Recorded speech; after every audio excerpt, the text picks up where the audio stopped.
Nalisanga na bukasi na buyukani nde tokolonga ngo peuple congolais telema telema telema telema bokutana na kitaka yo congolais. Je lève mes yeux vers le ciel, je vois la lune, les étoiles, je plane congolais. I love you congolais, I love you Congo, I love you Congo. Mes chers frères, mes chères sœurs, oh Congolais, soyons forts. Lèvons-nous, tenons nos mains dans la mer et battons-nous pour la cause de notre pays. Très chers téléspectateurs, Bana Kishasa, Bana Congo, bonjour, salam alaikum na ba ndekonanga ba musulmans, ba balanda biso. Bienvenue dans votre émission Le Congo nous appartient.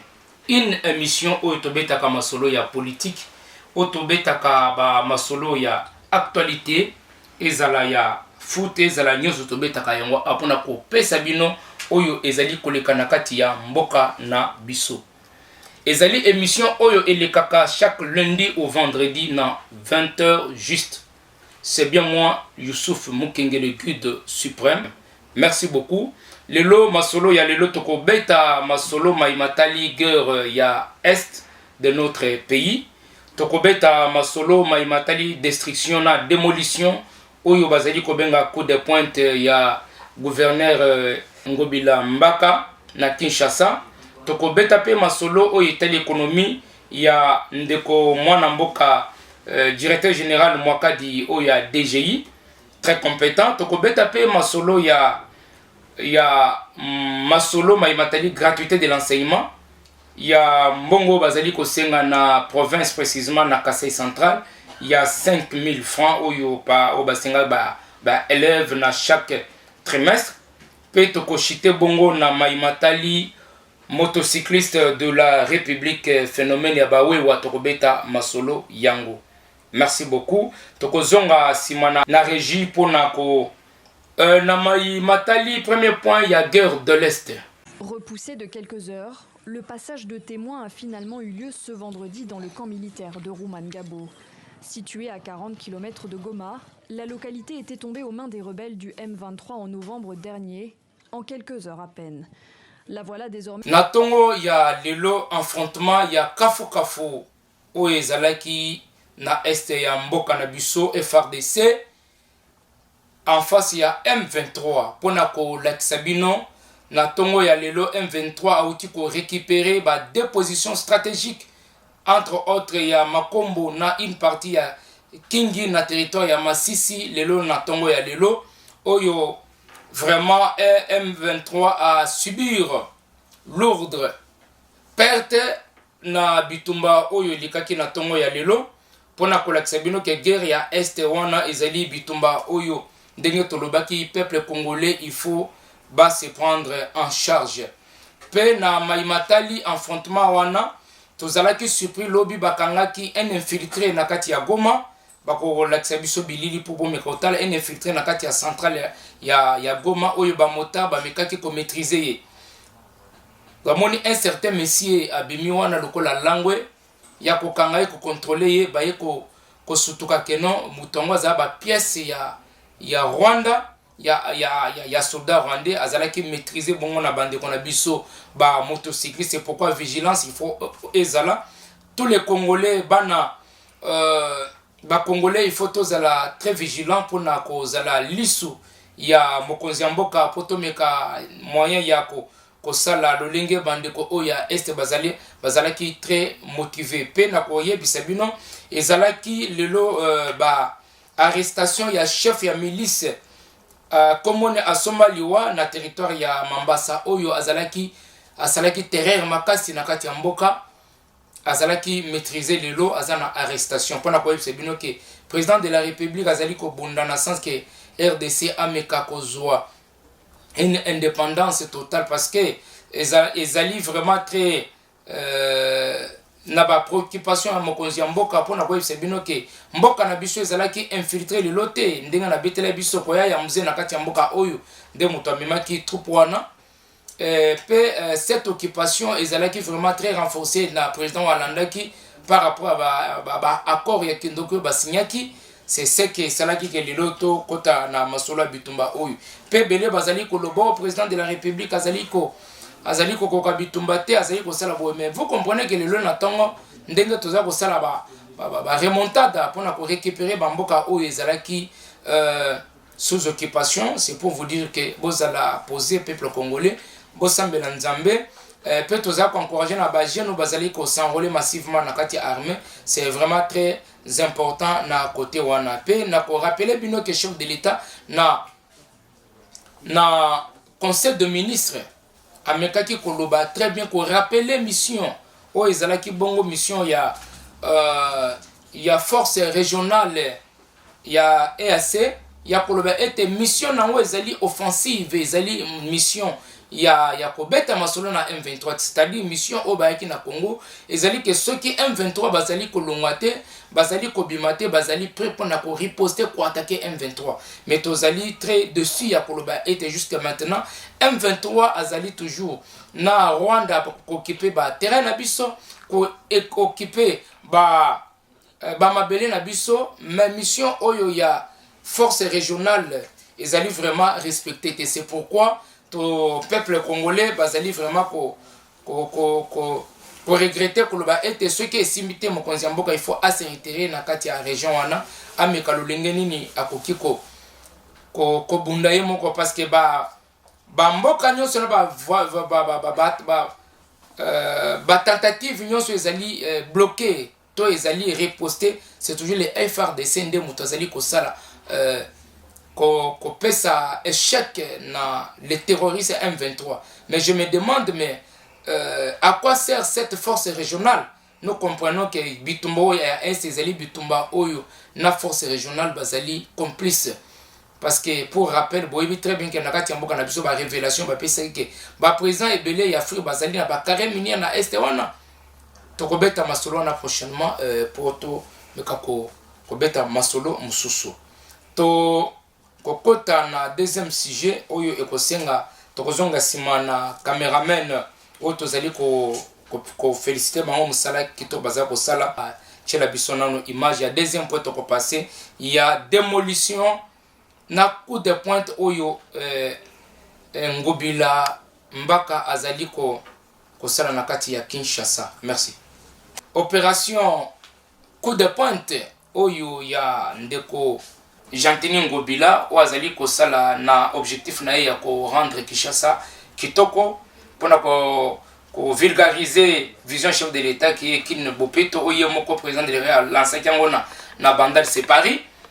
Mais ndeko vraiment eloko gouverneur azali ko sala vraiment ezali kitoko makasi mais il faut makamyo se planifier bandeko na ngai mboka na biso ezali mboka oyo ezali na ba pasi ezali na ba pasi ezana makamoko tozo passer na ba momoko très difficile na banquette to sali to surpris que non avertissement oyo mokonzi ya mboka mokonzi ya province oyo a lancé qui ça s'est limité justement na ba réseaux sociaux pe na ba chaîne de télémiwana campagne moko salama kité normalement eloko ngo il faut essayer de mandengani bo pesi bato 6 mois quand même ko sanzi bato ba se préparer le lobo ke ko boka banda kwa bato mais ba famille wana quels sont les mesures pour prendre pour na bango tous ces alika ko ba qui ça passe le kolo ya passe tant le ba oyo na banda ko na ba mapango to zana ba locataire o locataire wana na perdre na no garantie na ye akota ndenge nini akolokanda ko msusu ndeni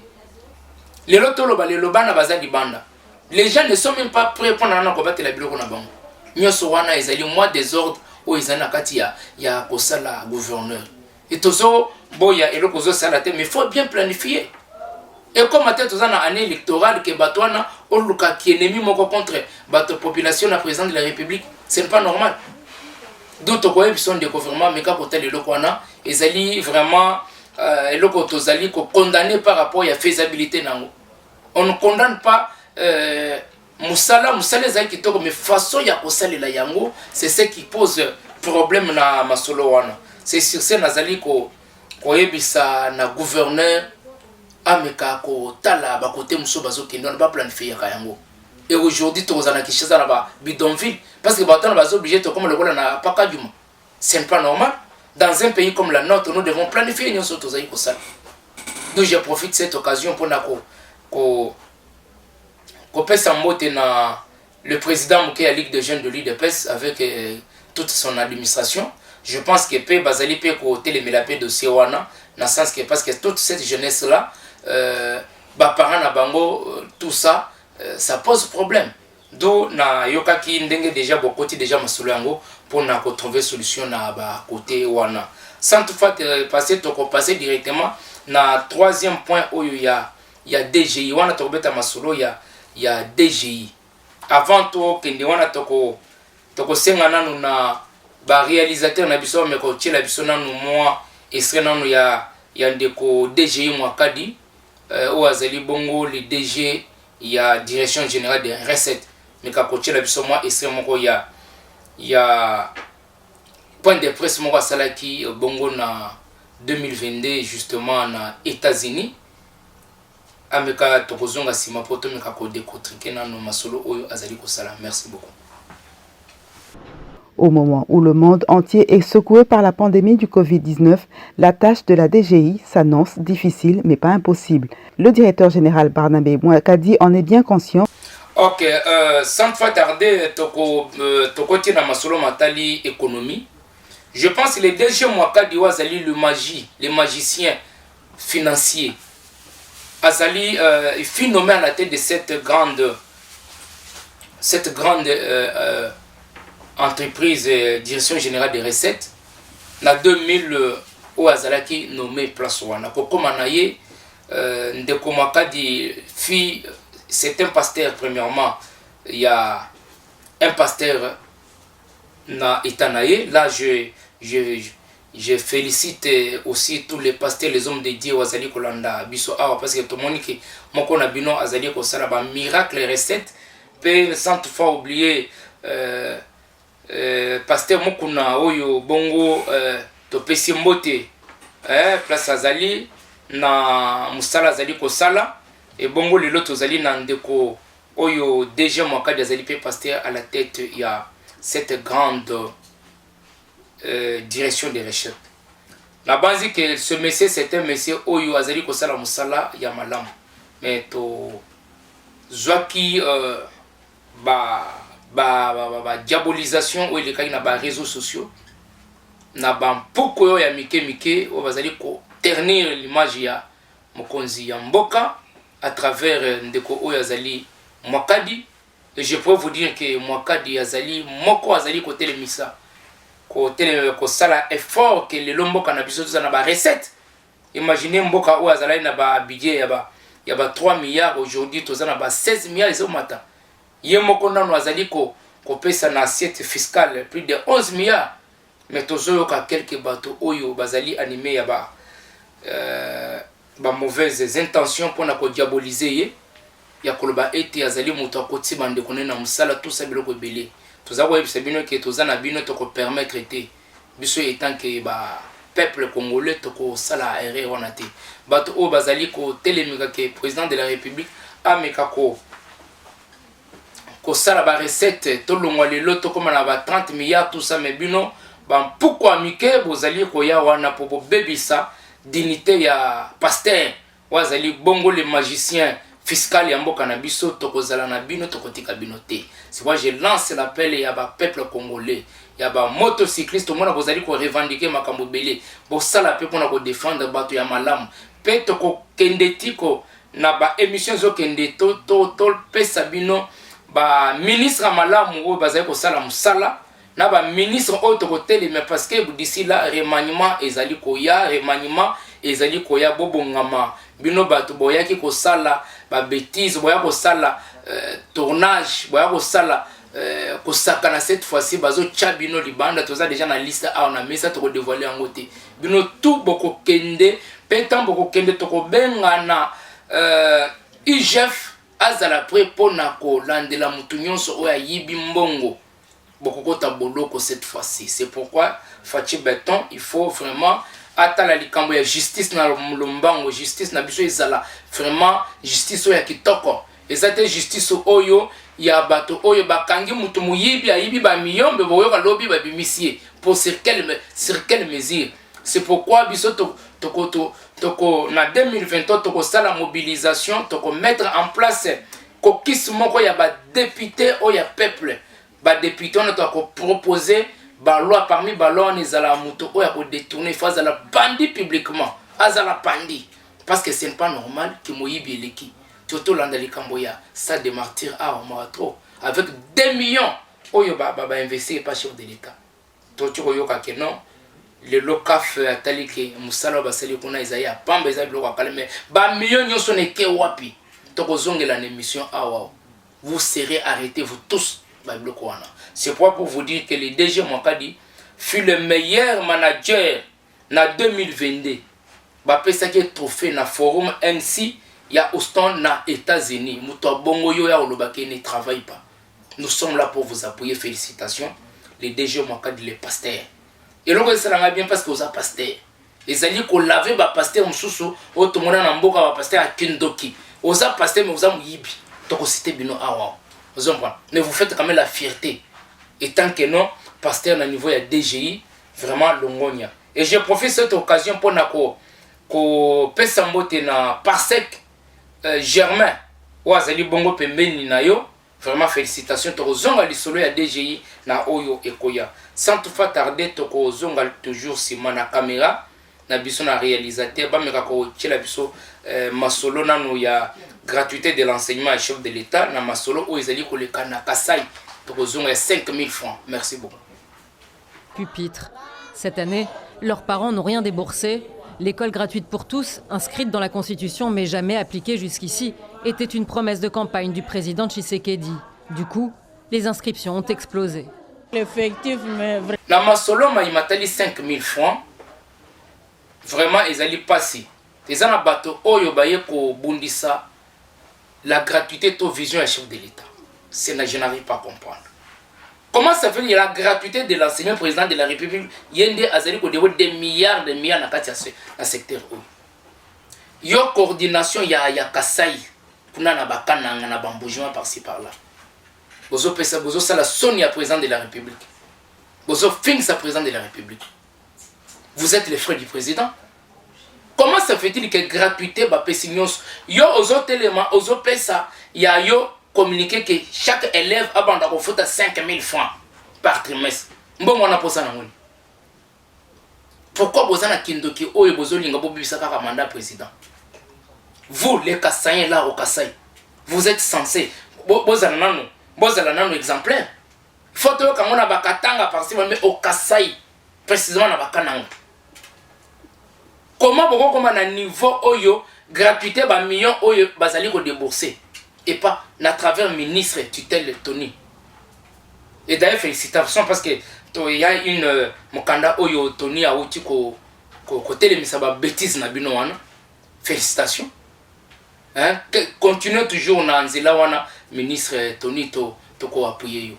Comment ça fait-il que bino na kananga wana vina no boye bindenge via kuna izalaka gratuité à chef de l'État à permettre que bana batanga gratuitement, mais nous sommes surpris que non obimisi ya yo mukanda au conditionné que non bana bafotaka ba 5000 francs par mois mbongo wana kendi wapi bozongi sa bambongo wana bozongi sa yango sinon mobondo ko salema ya makasi ya grave yo ko kende na département bino kende. D'ailleurs ce qui est silité à Bison et Kinshasa on va faire le sitting et pas ministre to ça le sitting à Otoko yebisa ministre ke bino tout il faut bolongwa.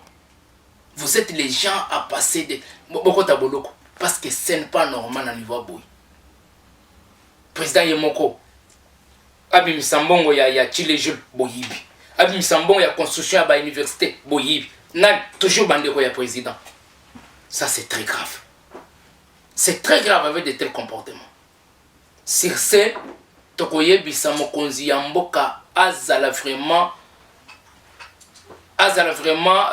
film tozoka bazobela faki beton biko rouge mais tout le monde a bikona hein et mon président de la République non et mon non moi gagne tout ça et moi ici non yokomana totika na bloc na no hein parce que trop c'est trop c'est bien bolinga na bien président malamuté bolinga président malamuté président peuple bolinga raité bolingi neto zala ba china rambo hein ba biloko ba kabila les pères attendu na fimu na libum de bien bolinga mais avec un président ou azamo na mboka oya yebi ndenge congolais azo souffrir tout ça musala na bana mboka mais vous êtes en train toujours de détourner koyibaka ki moyibi ndenge nibu kamba de la gratuité boza na nyonso ba prime nyonso ba pesa bino. Tout c'est regrettable avec vous. Tokozongela na iloko wana sima pour tokomeka ko décortiquer malamu msolo ya 5000 francs oyo boyibi bino ba miyibi ya kananga kuna na kasai tokozongela bino. Toko passer directement na sujet oyo ya suka otokobeta masolo ya motocycliste ya République ba motocycliste ba lobby. Je pense que na tranche oyo tokozonga sima na caméra ba mikakochela biso quelques images ya ba motard ndenge bazali kolela tracasser parce que tokozonga sima bongo to yamba mopaya na biso na plateau oyo azali bongo président l'un des présidents des motocyclistes.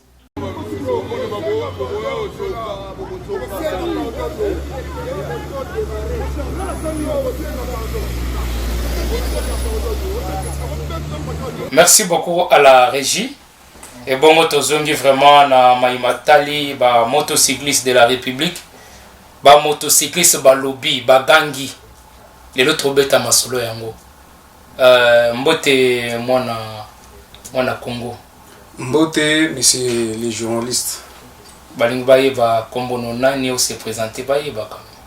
Bon, ngai nazali papa Bobo Kabobo Walu Sambalobu Ambroise. Souvent, bazo benga nga mikolo papa Tuzolana Essien. Oh, papa Tuzolana Essien. Ozali nani na plateau to yambi ozali nani oza qualité nini na monde bawewa.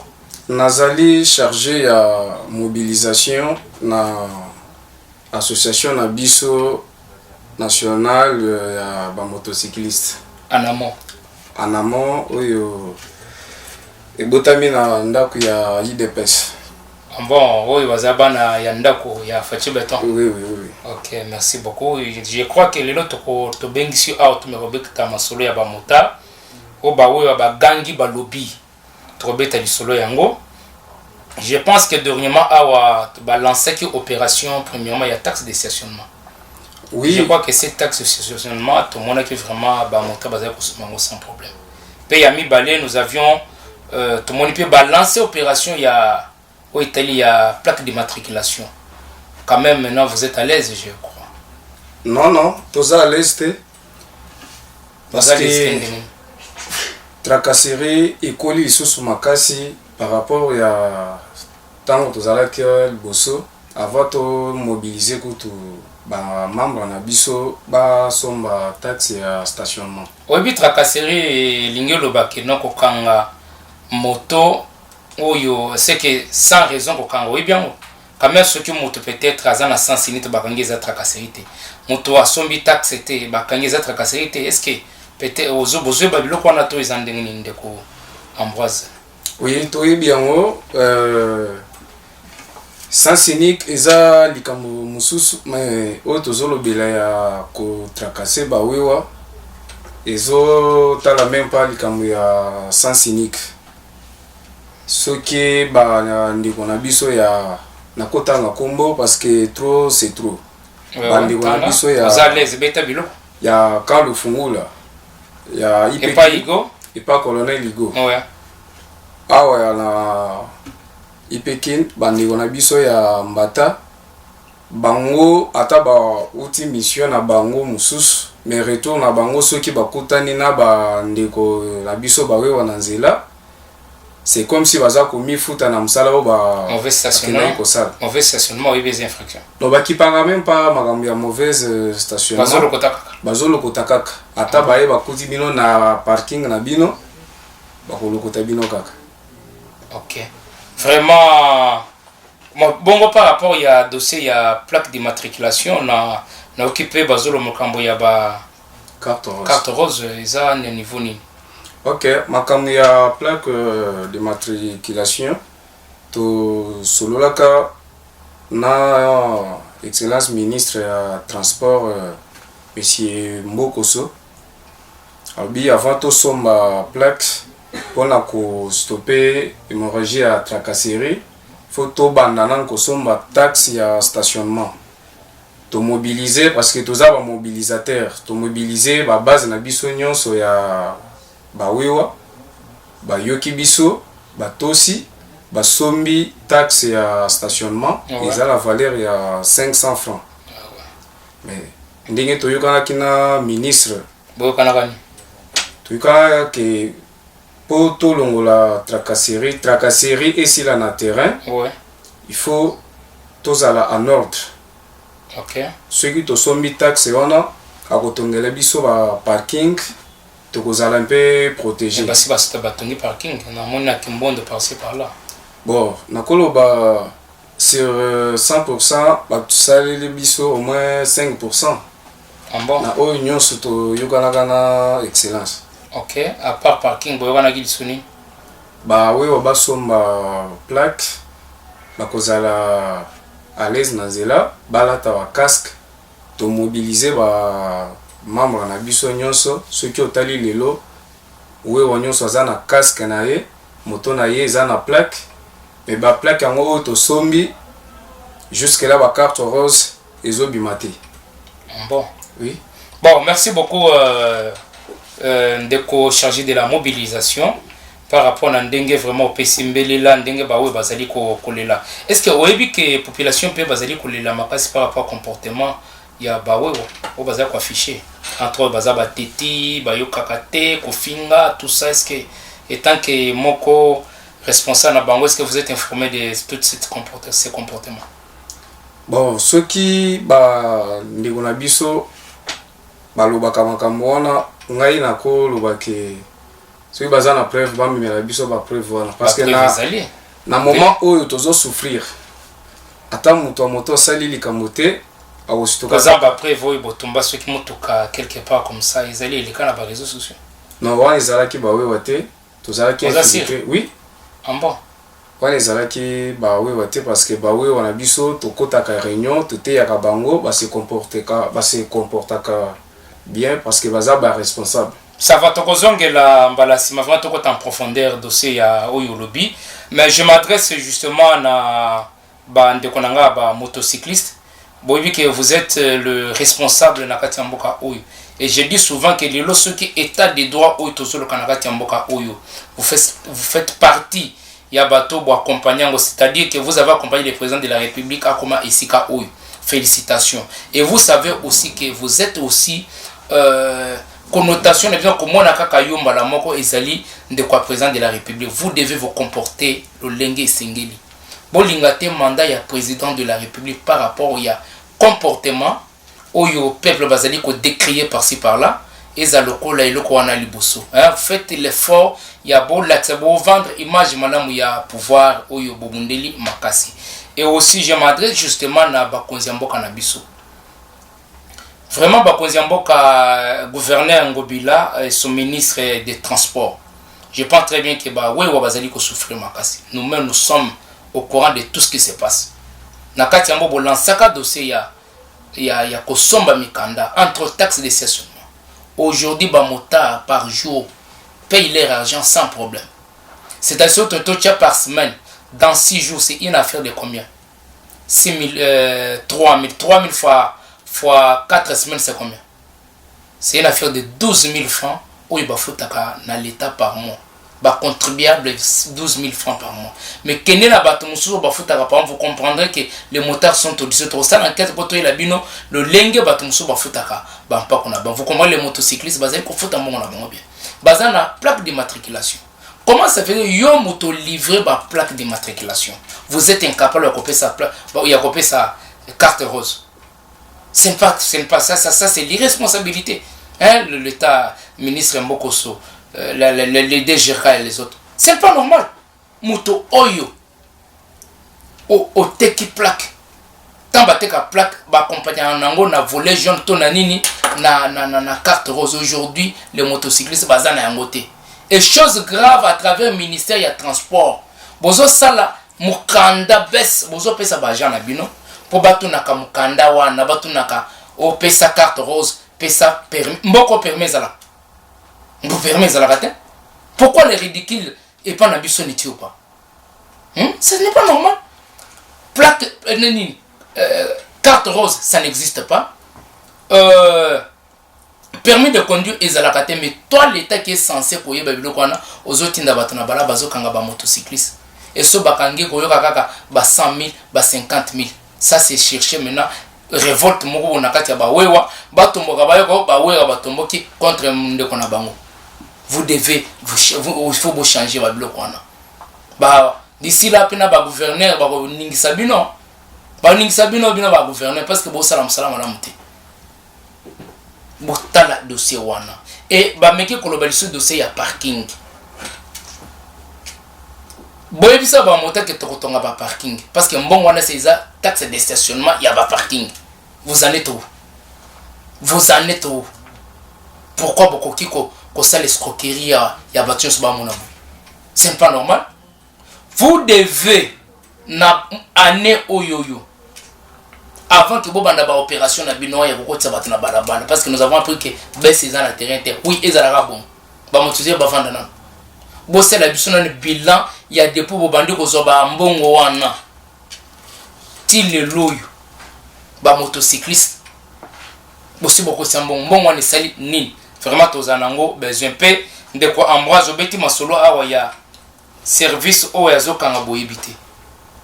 Oui net service n'est pas que tu as que PCND à Kangabino na bagent de transport na lisusu à Kangabino lisusu. Bon, ezali kama robomba te lelo FARDC azo kanga moto. FARDC ou ya FARDC. Agent de renseignement azo kanga moto. Voire même ba Delta. Ceux qui osana qui dit boromona ya kangiyo abengi bata sécurité. Bata sécurité. Akoya akangiyo abengi policier. Donc comme Congo salama entre ba civil na ba policier.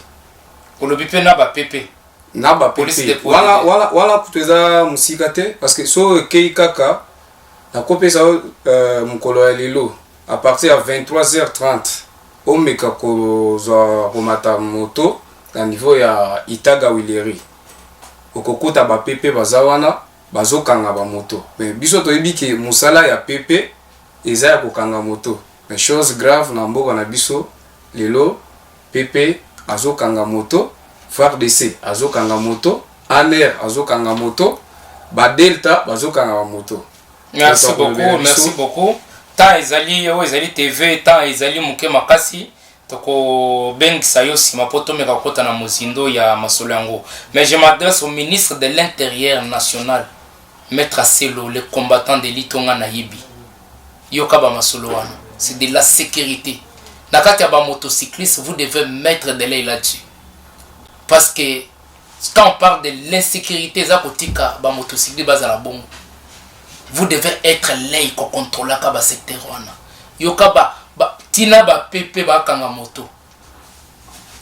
Toutes les divisions ba kanga moto.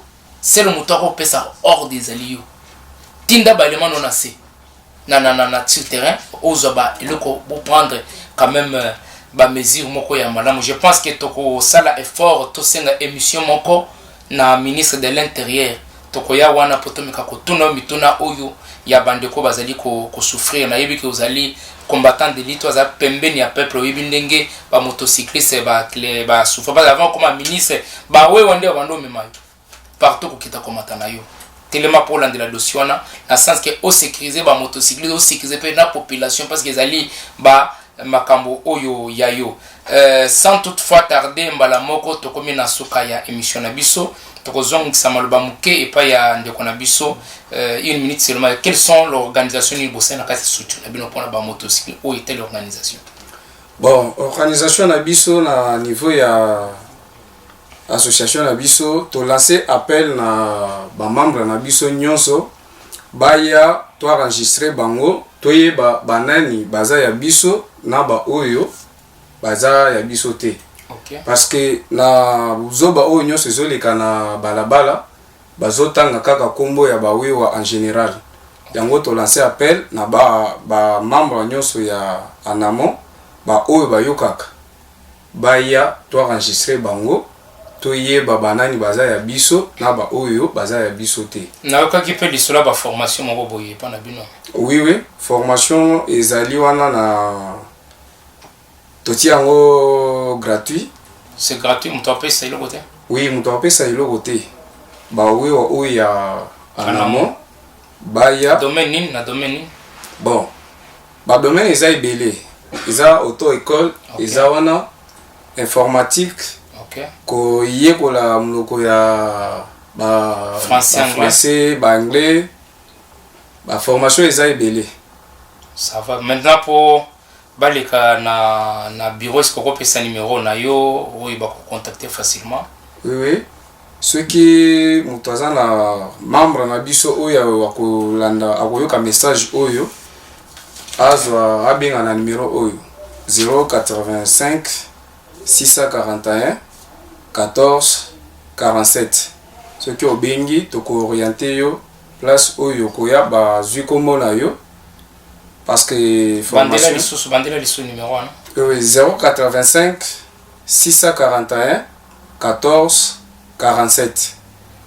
Merci beaucoup. Votre émission Le Congo nous appartient Tokumi Nasuka.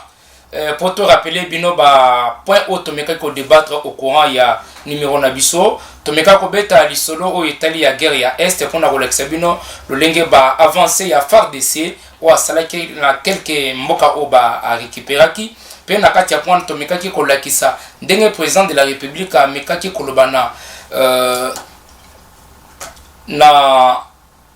na session oyo ilekaki dernièrement na conseil des ministres pour na ko rappeler mission na mandat ya force régionale ezali offensive c'est que ya ko attaquer to beti masolana pe to betaki pe lisolo oyo ya destruction oyo na démolition ya bateau batongi en désordre pour na ko lakisa ete ezana bateau oyo baleli ya kolobeti il n'était pas informé pe ko yebisa ba konzi mboka ba me ko mettre ba ordre na oyo etali dossier wana na sens que non kimia ezala ba cadrer quand même mesure ezali malamu mais ba yebani ya kosala to beta pe lisolo ya directeur général ya Mwakadi ba prouesse na ye ba trophée azwaki pe ndenge pe azali l'un des magiciens ya mboka na biso oyo ikosenga ke tomeka ko appuyer ye ko telemela mutu nyonso oyo akolinga attaquer ye pe to shitaki na masolo to betaki masolo ya gratuité ya mbongo ya oyo bandeko na niveau kasali bazali ko yiba c'est-à-dire bazali ko ya 5000 o basengaki ba bana bafuta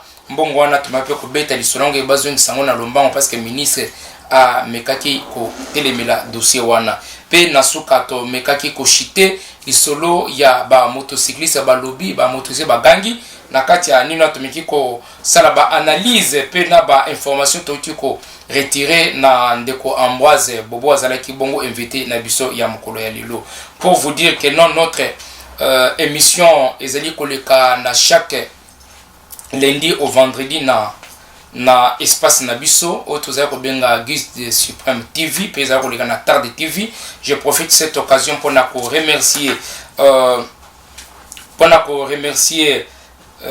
Madame Jemima Wazali Bongo moko ya centre moko munene ya formation ya ba journaliste tozali ko remercier bango na musala kitoko bazali ko sala pe tozali ko remercier ingénieur caméraman Magloire Kembo na réalisateur Gradine Toto azali pe montage coordination Jessica Davila na ndeko Nabiso Wazali na supervision Ezaï tobo sanité pona ko pesa mbote na Augustin Kaboya mwana mbote wazali bongo le patron de l'IDPS.